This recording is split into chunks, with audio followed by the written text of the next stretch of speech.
Hey guys, my name is Emily. Welcome to my channel. Today I wanted to be talking about my 6 worst designer purchases that I have currently in my closet. So these are pieces that I've accumulated over the years, but pretty much everything that I'm showing you is stuff that I bought within the last 2 or 3 years. So I'm a huge lover of designer shoes, designer bags, but occasionally I do have a few mishaps and just ended up not carrying them or loving them as much as I thought I would. But please know I'm in no shape or form trying to bash any of these brands, any of these designers. I love these brands, and if I didn't love them, I wouldn't have bought them. These pieces unfortunately just don't work for my lifestyle, so let's just go right on into it. Okay, so the first thing that I'm going to show you guys is a pair of shoes that I thought I loved so much. I still love them. The way they look, they're so flippin' adorable. They're so cute. I bought this less than a year ago, and they are my Fendi kitten heels. Literally the only time I wear them is for pictures because they are so painful. When I mean painful, I'm not talking about the kitten heel height. Like, this is like a perfect height. You guys know that I live in New York, so it's just impossible to be trekking around the city with really high heels, so this is practical. But what's impractical about these shoes is the front. Where you see this little paper clip in the ball, it's just so tight in this area. It's just almost impossible for your foot to have that natural movement of taking a step. So every time you take a step, it just pinches your foot so much, and it is so painful. I don't think it even matters if you have narrow feet or wide feet or like normal feet. I think it just hurts for everyone. And the new Fendi style is pretty much everything being like very plasticky. There's no real leather in here besides the toe front and the sling back. This shoe is so cute. I only wear it for photos. I've only worn it outside, I think, one time, as you can tell, and it was to go to my garage to take a picture. I'll insert the photos that I have taken with this, but other than that, I have not worn these at all. They are so cute. I wish I could because they look so cute with so many outfits, but fortunately, one of my worst purchases.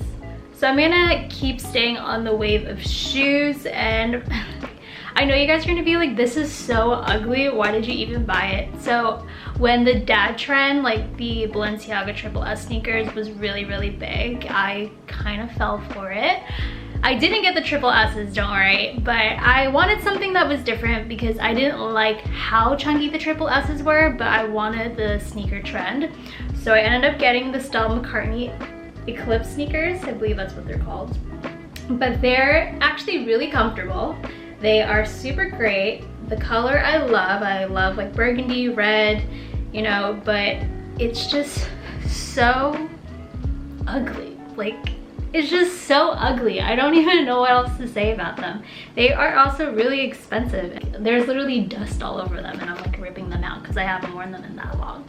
But the Velcro straps, it's a great 90s looking shoe. It was all the rave last year. Everyone wanted the Balenciaga Triple S's. Then this shoe in particular, the Stella McCartney Eclipse sneaker, became really popular, and I saw a lot of people buying this. And they created like a bunch of like rainbow colors. A bunch of celebrities have a pair, and I just was like, you know what, I'm just gonna get them. So it's just, it's cute. It's cute, but it's really ugly. And I just can't see myself wearing these because I know when I go out in public, people are just looking at me like, what are those? So this is gonna be the last pair of shoes I'm gonna show you guys, and I wish this wasn't in the video either, but they are very heavy. Let me go ahead and grab them. They are my Prada knee-high boots, calfskin leather. Okay, every time I put them in the frame, like the exposure goes all tips crazy. So these shoes are extremely heavy, and I've only worn them one time, and the heel height is not high at all. I think they're only like 3 inches or 3.5 inches, but I think it has something to do with the arch on them. They are just, the way they're arched just makes your foot sit very uncomfortable. So the one time that I wore them, it was only for a couple of hours, and I was in so much pain. And I just didn't understand why. Like, am I wearing a shoe that is knee-high, has full support in the back and the front, the heel height isn't even that high, why is my feet feeling like someone is throwing rocks at them? And I really think it has to do with the arch. And, you know, The leather on these boots are so soft. They're like the calf skin. They feel like the Chanel classic flap and lambskin. They're just so beautiful, and I've only worn them one time. So next up, we're gonna be talking about a bag. So this bag is just way too big for me. It just makes no sense, and it is the Mansour Gabrielle Lady Bag. I love the color. It's like this very light pink, and it's like the Prada Saffiano leather. So it's like kind of like that little scratchy leather, but it's very adorable. This bag isn't bad by no means. It's very cute. I actually do really like it, but this is the small size. And oh, I still have a tag in here. It's in the color Rosa, but I believe this is their small size, or like their standard size, and it's so ginormous. Can you see how big this bag is? Like, you can literally fit a laptop, some notebooks, so much in here. And it also does come with a strap in the back, so you can wear it as a crossbody. But my issue with this bag, I think I've worn it maybe twice, is that it's just way too big for me. It's just impractical. I think if I would have gotten the mini size, I would have worn it more. But even then, I'm not too sure if I would. It's just, it's cute, you know? Like, I say everything is cute, but I don't love it. And for the price of this, I could have just gotten something better, you know? Yeah, it's okay. There's just not much to say about it. Next up is a pair of sunglasses, and they are from Dior. And let me tell you, I have not worn these sunglasses once in my life. Okay? These sunglasses are so adorable, but they just do not look good on my face shape. And this is what it looks like. Look, I have all the tags still on here and a lot of dust, but this is what they look like. They're super chic, and I love the blue on the sides. So I ordered these online without ever trying them on, which is the first mistake ever, like the biggest mistake, especially for, you know, designer sunglasses that are expensive. You should try them on before you buy them. I just saw them, and I know cat eye frames are just typically, they look really good on my face shape. I have like more of a round shaped face, so typically I go for cat eyes, and this was a cat eye. This was advertised as cat eye, and when I got them, I was like, oh, this is not really cat eye at all. I'll try them on for you for the sake of this video, but they don't look good. They just don't look good. I love the blue on the side. I think it's beautiful. Blue is like my favorite color, but these shades just don't look good. Also, I just feel like they also slide down a lot, because I don't know if it's just like Asian people in general, but our nose bridges aren't as dominant. So whenever we pick sunglasses, we have to make sure that we pick sunglasses that actually sit well on our nose bridge.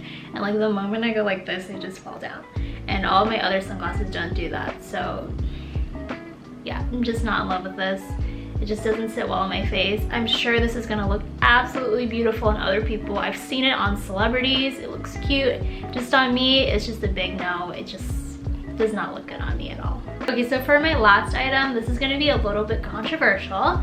This was an extremely trendy piece, and literally everyone and their mother had it, and of course I fell for the trend and bought it for myself, and now I regret it. And it is the Gucci Marmont belt. It's so heavy. Has anyone who owns this belt, you can confirm that this belt is so heavy. This Hunka CG metal is just, I think this is at least 5 or 6 pounds. So whenever I wear them on my jeans, they just sag down. They just look kind of weird. And also, this is just so in your face. I feel like every time I wear this belt, people just stare at me and look like really, like, you're wearing that belt. I just feel like it went into style and out of style so quick. Bought it when it was like really hot, everyone really wanted it. I think I bought this about 2 years ago, you know, everyone wanted this belt. And it was super hard to find, and all of the sizes were sold out. Unfortunately, I went to the Gucci store in Fifth Ave and they had it. So I just picked it up. I was like, why not? It's gonna be cute. And I think I've worn this less than 6 times since I bought it. And the moment I bought it, I like instantly kind of regretted it, because I'm not very flashy when it comes to stuff like this. Yeah, I wear bags, designer bags with logos on them, but I don't wear anything with logos this massive. I'm 5'1", so just imagine like a little 5'1" girl walking on the street and she has like this ginormous Gucci belt, like the size of her body, just walking around. I can't wear this belt anymore. I tried selling it. It's just not it. But to each their own. Again, I'm not trying to hate on anyone who likes these items. It just doesn't work for me. And that wraps up my video for today. Thank you guys so much for watching. Let me know if you can relate to any of these items, or please let me know what was your worst designer purchase. I'm also going to be filming my 5 or 6 best designer purchases, so you can go ahead and take away that negativity and put in some positivity. Again, thank you for watching. I will catch you guys in my next video next week. Bye!